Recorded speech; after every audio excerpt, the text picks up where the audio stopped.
And he calls me up and he goes, James, he goes, I got something you got to see. And I'm like, oh, okay, well, what is it? And he goes, oh, I ain't going to tell you what it is, but I'll tell you what, when you see it, your jaw's going to hit the floor. And I went, that good? He goes, oh yeah, that good.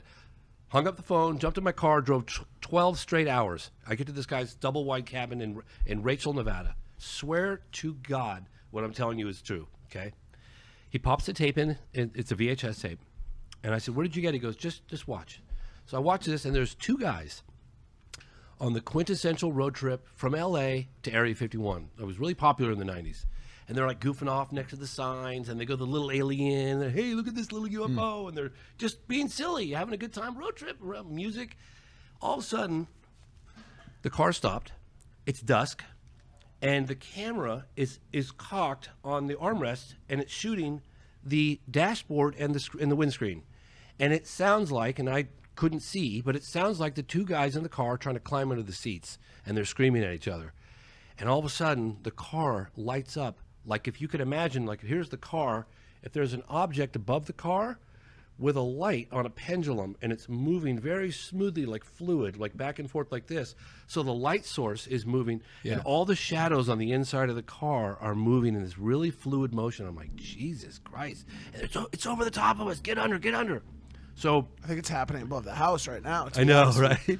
So I'm looking at this footage going, my God, this younger guy, because apparently there was a 19-year-old and a guy who was like 29. He goes, I'm getting out. I'm going to, no, stay in the car. It's over the top of us. Ain't no probe. He goes, I'm getting out. Never seen again. I promise you, I saw this footage with my own eyes. It's here in Los Angeles. The guy gets out of the car, takes the camera, and he pans it up, and right about the height of a telephone pole, you could hit it with a rock easily, was this perfect disc.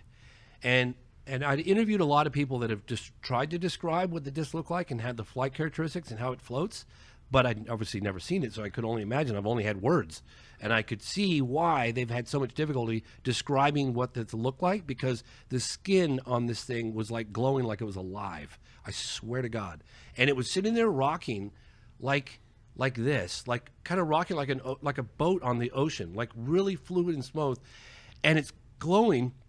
And then it had these like if you took a pie and you cut perfectly symmetrical piece out of the pie, and where the seam was slightly darker, but all around it, everywhere else was glowing. So it wasn't like a light source; it was like it was alive. I don't like this one. No, because I've been thinking this for 5 fucking minutes. You love pie. I'm No, sorry. that's not why. It's not because All of the pie. I'll tell you quickly. Okay. 2 more seconds. And I'm done. 2 more seconds. And the guy just goes, and you're thinking like, I just looked at it, and go, this fills in all the blanks. This is the most amazing footage I've ever seen. The guy goes, oh my God, and then the camera shuts off, and that